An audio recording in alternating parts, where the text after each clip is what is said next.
Hey everybody, welcome back. Today I'm going to talk to you about a new model that we've been working on. In fact, we've been working on a lot of new stuff, and I'm surrounded by new stuff right now. And everything has come out over the top. I'm really excited about all of it, but one in specific that I want to tell you about that I think is going to be a home run, and my customers are going to love it. But first, I want to back up just a little bit and go back in history, give you a little history lesson as to kind of how we got here and how this model that I'm going to tell you about came to be. You know, when GR Research first started, we launched what was called the AV series, which was speakers designed for the audio and video application. And at the time, home theater was just emerging, and it was just the right product at the right time, launching all those kits. And one was the AV1. We sold tons of AV1s, which was the M130 woofer with the GR T1 tweeter that we had made for us. And we did a whole run of those. I think we had 500 of those tweeters made. When those ran out, we started with the next series of the same models with the newer tweeter. We had an upgraded version done, the GRT2s, and I think we did about 1,000 of those. And once those were done, we actually came out with the next version of that tweeter, stepping things up a little bit, the GRT3, and I think we did 1,000 of those also. And at the same time, well, not at the same time, but later on, Bollinger Graebner came out with some planar magnetic drivers, what we know as the BG drivers. And we started playing with the tweeter that's the planar magnetic tweeter, and we wound up putting that tweeter in some of our models. So in just swapping out the tweeter to the planar magnetic tweeter, and we kind of did a side shoot, little different series of stuff using the planar magnetic tweeter. Now, once we sold out of all the GRT3 tweeters, we discontinued that whole line and focused more on two-channel and home theater using the X series models. And the X series models were some that I originally designed for AV123, and when they went out of business, we kind of took over those whole product lines and built upon them and brought out some new models, and we're using what's really one of the best dome tweeters out there. That little Peerless tweeter is just phenomenal, easily put up there with the top domes. And of course, we put it in the XLS Encore that we've sold probably 3,000 pairs of those things and various other models. And recently, we brought back the M130 model and put the T26 tweeter in there on that model to make the X Bravo, which is just a smaller version of the Encore, and it's phenomenal sounding speaker. So, another little bit of history. Later on, after BG went out of business and we could no longer get those planar magnetic tweeters, we worked with a couple of companies to develop our own planar magnetic tweeter using the same frame that was used on the BG model, but we did some upgrades. We stepped up the film from a Calidex film to a Kapton film. We used pure copper connectors, and we wound up with a really great product.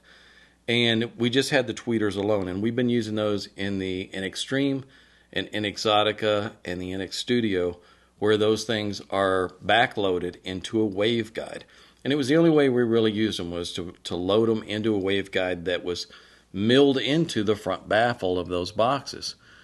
And so we've thought about it quite a bit, and Hobbs talked to me about it, and we decided if we could 3D print a really good waveguide that could drop into a box, then and put a back cup on it, we could kind of launch a lower price version of the NX series models, but still performance-wise be still up there in those cost no object regions and kind of separate it from just the X series models, taking things yet another step further when it comes to resolution and detail levels and things like that. And this tweeter's really smooth, but it's really high resolution.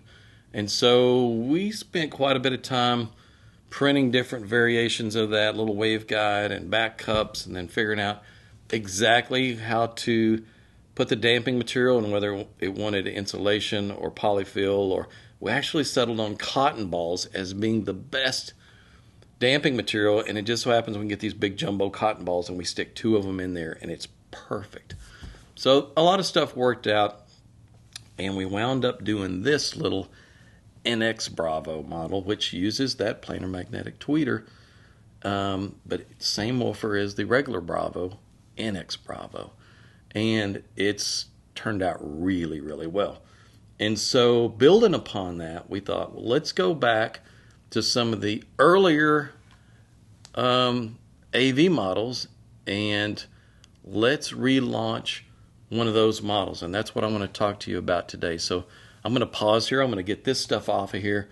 And we're going to talk about the new NX3 Bravo Tower, which we're also kind of nicknaming the Hobbs, because Hobbs worked on the development on this thing, and he did all the drawings and the 3D printing on the waveguides, and kind of pushed to relaunch this model, and including the little NX Bravo, which we're calling the Hobbs Jr.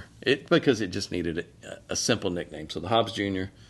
and the Hobbs, which is right back here behind me, which is what we're going to talk about, and it's what I'm really, really impressed with right now. So let's get these out of the way, and let's talk about what we've done and dig into the performance of this speaker, which is really impressive. So hold on. Alrighty, let's get back into this now. Going way back to our AV series models, we came out with what we called an AV3, which used two of our M130s that are 16 ohm drivers in parallel with our little dome tweeter. And we used that through that whole series of dome tweeters. And then we did a version of it with the BG tweeter, which you see over here on the left. And this cabinet design finally, I got finally to work out really, really well. I went through about 3 different variations of that transmission line, which winds through the box, and it gets smaller and smaller as it terminates through an opening at the back. To get the tuning just right, it took a little work back then. We modeled it and calculated stuff, but there's no substitute for actually building it and measuring it and doing an impedance sweep and seeing exactly where the tuning is. And what a transmission line does is it tends to lift the bottom end where the drivers would already be naturally rolling off. We're giving it more output in that region. Think of it as doubling the surface area of the drivers in the lowest frequency range. And the way that happens is the way the air pressure moves through the box, which is much slower than the speed of sound. And think of it as a woofer moves forward and it moves backward. And it creates positive and negative air pressure going down through the transmission line. But there's a delay in the way that pressure works its way out the line. So think of it as woofer pushing forward, and it's creating a negative pressure in the box, and then it goes back in, creating a positive pressure in the box. Well, when it goes back in, that positive pressure, when it comes out the transmission line, it's timed in a way that it's in time with the woofers moving forward. So we got pressure and output of the woofers moving forward, and at the same time you got air pressure coming out of the rear transmission line moving forward also. So in a sense, it's a delay in a sense that it's increasing output, but it's increasing it where it would normally be rolling off. So in this case, the 3 dB down point is 40 hertz on these things. And when we dropped in the BG tweeter into that design, it was really a home run. I mean, we could then cross it at 1800 hertz, and it's phenomenal sounding top to bottom. So it just made sense to want to relaunch this thing using our new tweeter and the new waveguides. In fact, let me pause here for a second and get the waveguides up here, and let's talk about the waveguides. So hold on one second. Okay, waveguides. We've got several of them that are up here. This shorter waveguide that you see is the waveguide that we're using in the NX Bravo, which is the small version. And the way this thing is shaped, it's increasing the output of the tweeter in the lower frequency range. So unlike the BG here, it's almost on a little flat baffle. It doesn't have that compression effect. It doesn't have that waveguide that's increasing pressure there and increasing that output in the lower frequency ranges. So the waveguide does that. And then we've got a back cup that we've mounted on the tweeter that is given it a rear chamber. So it's different in the way it controls the tweeter versus an open baffle application like the big NX Streams that you see in here all the time. The NX Stream it's mounted in the waveguide, but the back is completely open. So it has a very airy sound to it, as if the tweeter is just playing within the room and not at you from the speaker. It's very transparent in the way it sounds. But it also starts to roll off earlier, and it's more of a nice gradual roll off, whereas when you load the tweeter with a back cup and with a waveguide like this, it increases the output lower and it keeps it a little flatter longer, and then it drops a little more sharply. So it's a different type of roll off and a different type of curve that we're creating when we're using this type of waveguide. And then in this bigger model, with the center channel version that we did, that's two 16-ohm woofers, and this in the middle, and in this tower version, we went to an even deeper one that increased that output down low even a little further. And if you look at just the measurements on the tweeter alone, it's crazy how low it goes in frequency. I mean, it gets down really low. And in the little NX Bravo, we're crossing this tweeter at just over 1,000 hertz. And let me tell you, when you knock 1,000 hertz and above off of a woofer, so that woofer's no longer having to play it, and you're letting it play with a driver that's faster and cleaner and has a lot less moving mass, the resolution and detail levels are phenomenal. And you get better off-axis response, especially in all directions. And then going to even this bigger waveguide that's a little bit deeper, we're increasing it a little bit more, and we're actually crossing the tweeter in this model at 950 hertz. Same goes for the center channel. We're crossing it at 950 hertz. And you're thinking, ooh, that's putting a lot of stress on the tweeter. It's really not. These tweeters have a really low FS and around 400 to 500 hertz. And the FS, which is the free air resonance on a diaphragm like this, isn't like what you'd see in a dome. A lot of dome tweeters, if you look at the impedance curve, you see quite a bit of a rise at the resonant frequency. So that's where it's beginning to resonate a lot. With a planar magnetic, it's a pure resistive load. So what you see at the resonant frequency is about 1/10 of a dB bump. I mean, just a little, barely even a resonance there. So it really doesn't have the resonance that you would get from a dome tweeter or other types of tweeters. It's a pure resistive load. It's just a flat line. You get no inductive rise at the top. There's a lot of benefits to going with these planar magnetic tweeters, plus the fact that they are really detailed. So allowing it to cross at 950 hertz, what did that bring to the table versus the old BG even that crossed at 1800 hertz, which we thought was really low? It's a transformation. It really is a transformation. It's speed and detail levels that you just can't approach with other speakers. You're just not going to get there. It's just a lot faster. And then couple that with these small 5 1/4 inch drivers that have really, really lightweight moving mass. And the spectral decay looks just phenomenal. And it plays down low. It's a complete package. In fact, let me grab the measurements that I have over here, and let's look at those and talk about those. So let's cut, and I'll come right back. All right, I've got the measurements over here on the table now. Should have brought those over a minute ago. Let's look at the measured crossover response, and you can see just where it crosses. And look at the roll-off of the tweeter. Think about, you think, oh, that tweeter's playing down so low it's going to get stressed. But look at the roll-off. Look how steeply it drops. And you'll see that it's really not playing down that low. And what's happening is the waveguide is increasing its output acoustically. So it's adding acoustic gain. So the crossover that's on it, the capacitors that are on it, aren't much bigger than the capacitors that would be on it if it were a normal tweeter. So electrically, it's not seeing a lot of really low frequency, but acoustically, it's just increased in output because of the effect of the waveguide. And that's not easy to do. I know a lot of people think, well, I can get this waveguide from Parts Express and it just screws on to any dome tweeter. Let me tell you something, that doesn't work. When you take a tweeter that's been designed for a specific amount of airspace behind it and the loading of that diaphragm, and you reload it with a waveguide, most of the time you get a throat cancellation that is a big hole in the response. It's usually not linear at all. And I can tell you from working with waveguides a lot, it's really difficult to get a waveguide on a dome tweeter and have a smooth response that's linear all the way across. You pretty much have to design the tweeter to operate in the waveguide, because as you create pressure on the front of the diaphragm with the waveguide, You have to reduce pressure on the back side of the diaphragm to even it out, to adjust the roll-off and to adjust how it affects the curve. Otherwise, it could be just a great big peak in one area and a throat cancellation. It's really difficult. So we went through a lot of testing and reprinting new waveguides to get this to work properly. It's not easy, but the result, fantastic. Let's look at just the measured frequency response. And below it, I want you to look at another measurement that is 10 degrees off axis and just see how smooth and how accurate that is. That's typically where we'll set up a speaker in a room, in our listening room, about towed out to about 10 degrees off axis. Man, it's a flat line. So super high level of accuracy.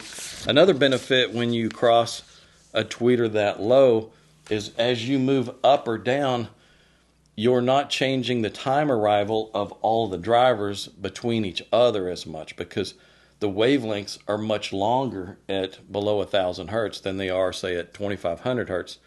They're much longer. So as you move up and down, you're getting half the phase rotation that you would normally get from a speaker. So you don't get cancellation. You get a really wide dispersion, or a really wide sweet spot where the drivers are in phase over a really wide range. So let's look at the vertical off axis, and you can see that. You can see as you move up, and in this case we're a meter away and we're moving up 4 inches per measurement. So we're getting pretty high above the center tweeter axis, and you notice a little dropping off at the very top octaves, but overall you're not seeing any change in the response between the drivers. So it's keeping a really wide coverage area without any change in the way it sounds. So it'll have a really good in-room response. Also, looking at the horizontal off axis, you'll see it drops off really well in the horizontal plane, very consistently. So great room response out of these speakers. Also, my favorite, I'm always telling you that the one measurement that'll tell you more about how a speaker sounds than any other measurement, spectral decay. Let's take a look at it. In spectral decay, you see the frequency response as the top line, and you see how fast it dissipates stored energy. In this case, no ringing, no overshoot, no nothing. I mean, it just plays and drops off super smoothly. So you're not going to hear an excess of ringing on trailing notes or anything. It's super fast. Impedance curve looks great, balanced all the way across. It dips to 6.1 ohms at 184 hertz. That's a minimal dip. The tuning frequency of the transmission line is 37 hertz, which is going to give you a 3 dB down close to 40. And in room, you may get even lower frequency response than that in your room. I know the bass sounds super tight and fast. Imaging, crazy good out of this thing. Let me tell you, the imaging is fantastic, and the vocals are fantastic. You get a driver that's this lightweight to begin with, and you knock all of that top end out of it, so it's not even having to play it, and then you let something like this tweeter that's so fast play it. All those upper harmonics of a vocal are cleanly there, and you don't realize how big a difference it is till you compare it to a regular speaker that's crossed at 2,500 hertz to a tweeter. You don't realize you're dishing off almost a whole octave to the tweeter that normally a woofer would have to play, and the difference is crazy different. So you guys are going to have to give these a shot and hear them to understand what I'm talking about. This is a top level speaker. I guarantee you can take this little kit that we offer and put it up against anything out there, even the stupid expensive stuff. With the way we're offering it, the high quality parts, the tube connectors, top level internal wire, you can get this thing decked out with all the best parts that you don't even see in speakers that are thousands of dollars, because we see them come through here all the time and we're having to upgrade them. So I know what's in a lot of those speakers that are out there, and good luck beating it. Good luck beating this with just about anything. At this price point, it's a steal. Probably one of the best values out there. I'm super excited about it. If you want to build a kit and for not much money, check the pricing on the site. There's a few options that are there that you can choose from, but you can order a flat pack. You can order the cabinets fully assembled. There's a lot of options depending on where you want to jump in.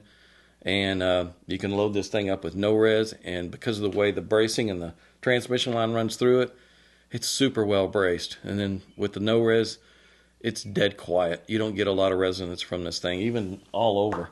It's just solid as it can be. Loving it. Loving the performance of this. Can't wait for everybody to get to hear them. So put that on your list of must-hear speakers, and I appreciate you guys watching. We'll get into more of this stuff a little later. I've got some other pretty special stuff I've been working on for some other companies, and a new model that we're doing with Ron at New Record Day. The next model up. Oh, man, is it good. So hit the subscribe button if you haven't, and we'll see you guys in the next video. Thanks.